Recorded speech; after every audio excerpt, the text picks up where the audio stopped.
नमस्कार, मैं अजय साहू और आप देखना शुरू कर चुके हैं यूट्यूब चैनल शोरगुल टाइम्स। छत्तीसगढ़ विधानसभा चुनाव के लिए पहले चरण में 7 नवंबर को 20 सीटों पर वोट डाले जाएंगे।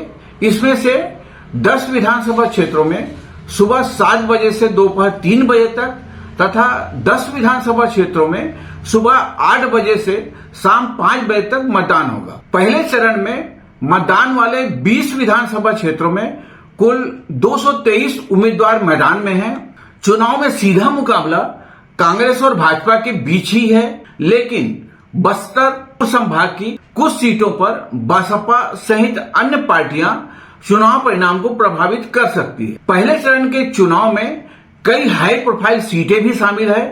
आज हम बात करेंगे दुर्ग संभाग की कवर्धा हाई प्रोफाइल सीट को लेकर। इस सीट पर भी कांग्रेस और भाजपा के बीच सीधा मुकाबला है।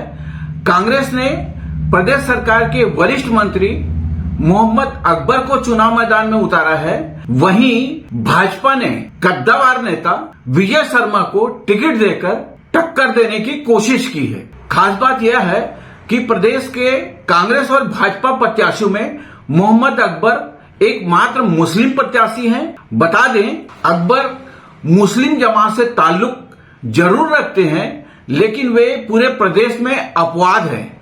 उनके लिए मंदिर मस्जिद में भेदभाव नहीं है। उन्हें सर्वधर्म समभाव के प्रतीक भी कहें तो गलत नहीं होगा। और यही कारण है कि अकबर क्षेत्र के 4 बार विधायक रह चुके हैं। मोहम्मद अकबर ने 2018 के चुनाव में भाजपा के अशोक साहू को 59,000 से अधिक मतों से हराकर प्रदेश में सर्वाधिक मतों से जीत का कीर्तिमान स्थापित किया था। लेकिन इस बार यह रिकॉर्ड कायम रहेगा, यह कहना अभी मुश्किल है। पिछले चुनाव की अपेक्षा इस बार परिस्थितियां काफी बदली हुई है। भाजपा ने यहां हिंदू मतों के ध्रुवीकरण का कार्ड खेला है। पार्टी ने उनके खिलाफ एक ऐसे कद्दावर नेता विजय शर्मा को टिकट दी है जो इस क्षेत्र में हिंदुत्व का झंडा पूरे जोश खरोश के साथ लहराए हुए हैं। बता दें, 2 साल पहले कवर्धा में झंडे के विवाद के बाद जो सांप्रदायिक तनाव और आगजनी की घटनाएं हुई थी, उसमें मुख्य आरोपी के रूप में विजय शर्मा का चेहरा सामने आया था। इस मामले में उनकी गिरफ्तारी भी हुई थी और कुछ महीने उन्हें जेल में रहना पड़ा था। कवर्धा दुर्ग संभाग की प्रतिष्ठित व चर्चित सीट है। यह डॉक्टर रमन का इलाका भी है, जो 15 वर्षों तक भाजपा शासन के मुख्यमंत्री रहे। रमन सिंह स्वयं भी कवर्धा से सटे राजनांदगांव से चुनाव लड़ रहे हैं। कवर्धा में साहू वोटों की बहुलता है, फिर भी यहाँ के बहुसंख्यक हिंदू मतदाताओं ने पिछले चुनाव में जाति को परे रखकर कांग्रेस के प्रत्याशी मोहम्मद अकबर को तरजीह दी थी तथा उन्हें भारी वोटों से जिताया था। इस बार कांग्रेस प्रत्याशी अकबर को टक्कर देने ब्राह्मण प्रत्याशी विजय शर्मा को चुनाव मैदान में उतारा है, जो पूरे क्षेत्र में धर्म का ध्वज लहरा रहे हैं। खास बात यह है कि चुनाव प्रचार के लिए साधु संतों की विशाल मंडली कवर्धा पहुंची है। ये मंडलियां छत्तीसगढ़ और उत्तर प्रदेश के चित्रकूट से पहुंची, जिसमें 50 से अधिक साधु संत शामिल हैं, जो पिछले कुछ दिनों से कवर्धा में डेरा जमाए हुए हैं। वहीं अलग अलग टोलियों में बंटकर गांव-गांव पहुंच रहे हैं। साथ ही छोटी छोटी सभाएं भी ले रहे हैं। बता दें, साधु संतों का यह कार्यक्रम सनातन धर्म रक्षा मंच के तहत संचालित हो रहा है। खास बात यह है, ये साधु संत क्षेत्र में खुलकर किसी पार्टी का नाम नहीं ले रहे हैं, लेकिन वोटर से इतना जरूर कह रहे हैं कि चुनाव में सोच समझकर वोटिंग करना।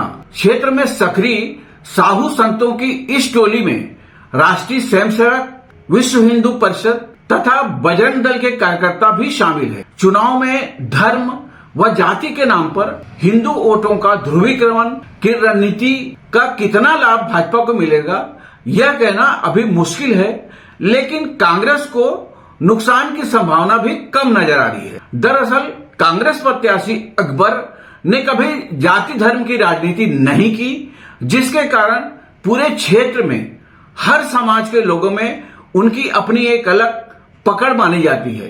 कवर्धा के चुनावी इतिहास में यह पहली बार है कि चुनाव के ऐन वक्त पर क्षेत्र में साधु संतों की फौज तैनात दिख रही है। क्षेत्र में चुनावी भोपों की आवाज तथा शोरगुल थम गया है। कांग्रेस और भाजपा दोनों प्रमुख पार्टी के प्रत्याशी अब डोर टू डोर सीधे वोटर से बिना कोई तामझाम के संपर्क कर रहे हैं। प्रदेश में पिछले 5 साल से कांग्रेस की सरकार है। सरकार में कवर्धा विधायक मोहम्मद अकबर एक वरिष्ठ मंत्री की भूमिका निभाते रहे हैं। इस 5 साल में क्षेत्र के विकास को गति मिली है, साथ ही सरकार की हर योजनाओं का लाभ आम जनता को मिले, इसके लिए ठोस प्रयास भी किया गया है। इसका लाभ इस बार के चुनाव में कांग्रेस को मिल सकता है। कांग्रेस और भाजपा के प्रत्याशी वोटर्स को अपने पक्ष में करने कोई कसर बाकी नहीं छोड़ रहे हैं। बावजूद वोटर मौन साधे हुए हैं। क्षेत्र के प्रत्याशियों के भाग्य का फैसला 7 नवंबर यानी मंगलवार को वोटिंग मशीन में दर्ज हो जाएगा, लेकिन चुनाव के एक दिन पहले तक क्षेत्र में जो चुनावी तस्वीर उभरी है उससे यही कहा जा सकता है कि भाजपा का हिंदुत्व कार्ड फेल होता नजर आ रहा है। शोरगुल टाइम्स ने अपनी इस रिपोर्ट में एनडीटीवी छत्तीसगढ़ और मध्य प्रदेश में छत्तीसगढ़ के वरिष्ठ पत्रकार दिवाकर मुक्तिबोध की एक रिपोर्ट के आधार पर चुनाव के एक दिन पहले हाई प्रोफाइल सीट कवर्धा के चुनावी गणित को समझने की कोशिश की है। आप भी देखें और इस चैनल को सब्सक्राइब करते हुए वीडियो को लाइक करना ना भूलें। नमस्कार, धन्यवाद।